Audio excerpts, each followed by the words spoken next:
There's a phrase my dad taught me about old things that continued to operate well beyond the expectations of their owner. It doesn't owe you anything.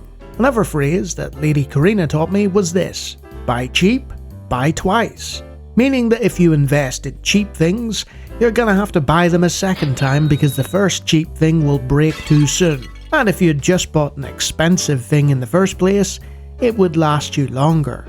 A third thing I learnt on my intrepid journey through life: survivorship bias. A small number of things surviving long beyond their expected use time can have people believe that they're of superior quality, when really they're just a few remaining.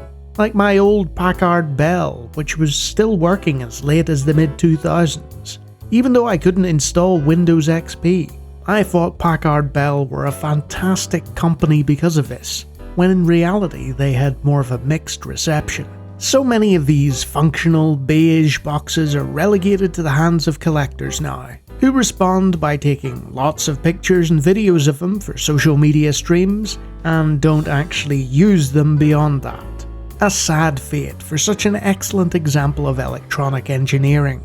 As I stated in my previous video in the series on CRTs, the vast majority of computers in the here and now are superior in almost every single way. Sure, some of the old peripherals are good, like mechanical keyboards and the aforementioned higher quality CRTs, but for the most part, everything's better now. Except for all the spying, backdoors, and all the unnecessary hardware modifications that prevent you from altering your system.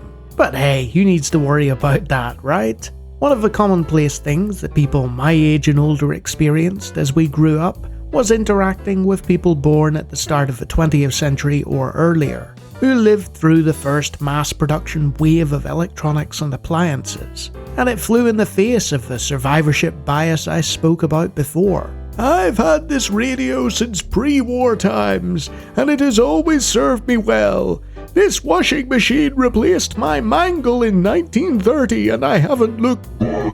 This kind of recollection was commonplace. It wasn't some isolated incident of things not breaking. It was just good manufacturing. And the same thing happened in the computing era too. If people were spending thousands of pounds on specific pieces of hardware, they expected a certain level of build quality.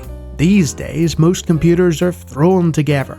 Mass manufacturing also operates on a bell curve, which I talked about earlier in the series. Eventually it becomes so mass-produced and wide-scale that quality control starts to dip.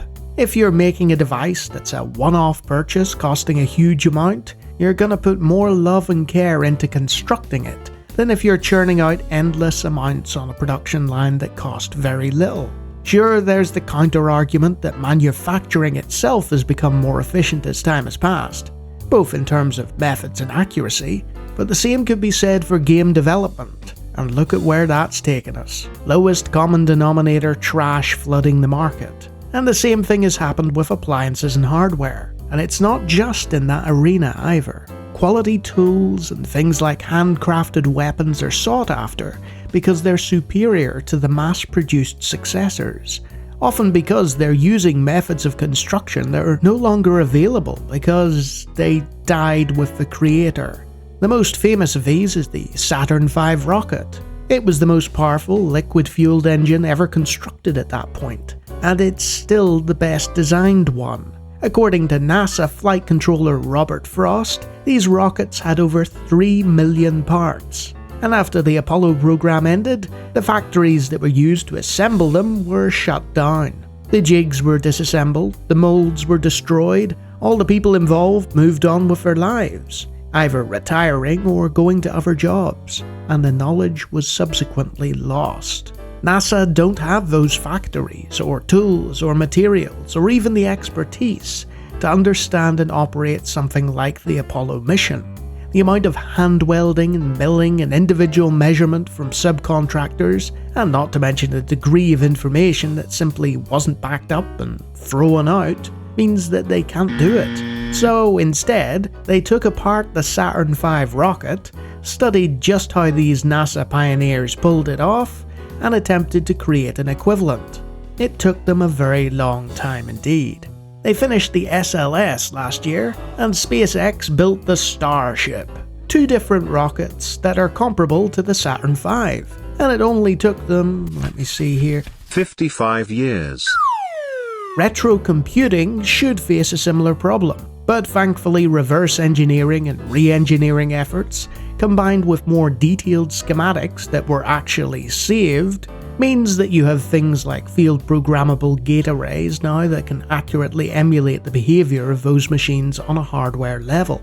So through the efforts of hardware and software emulation, you're able to save the legacy of many games and pieces of software that otherwise would not run. But while the purpose of the hardware is saved, the actual hardware has a shelf life. And while it's nice to have cycle-accurate imposters so we can run things from the past, they're not quite the same as using the real thing. There's an intangible something that in many cases isn't quantifiable, which is lost, and no amount of engineering will allow these devices to change that. Even if they go the route of 3D printed replication, it's not quite the same as the real McCoy. Much like how Carl Urban is a great actor, but he's no DeForest Kelley, who was of course the real McCoy.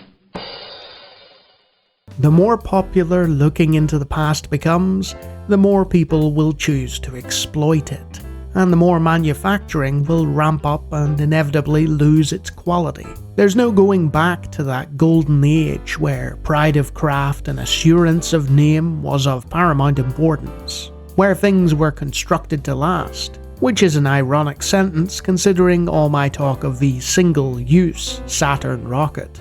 So the hardware of today may be superior in every other way, but there's an inestimable something about the old stock that just can't be replicated. And thanks to the way that manufacturing processes have changed on a global scale, it can't be constructed in a way that will last the test of time like those old beige boxes do.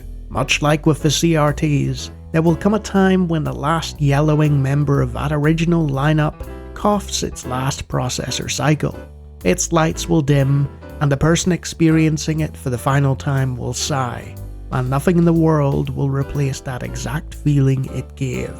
So cherish the time you have now with the things that have lasted, because where we're headed is a world built to break, and one dominated by cheap mass consumerism, and finding your next device to stand the test of time will be harder than ever before.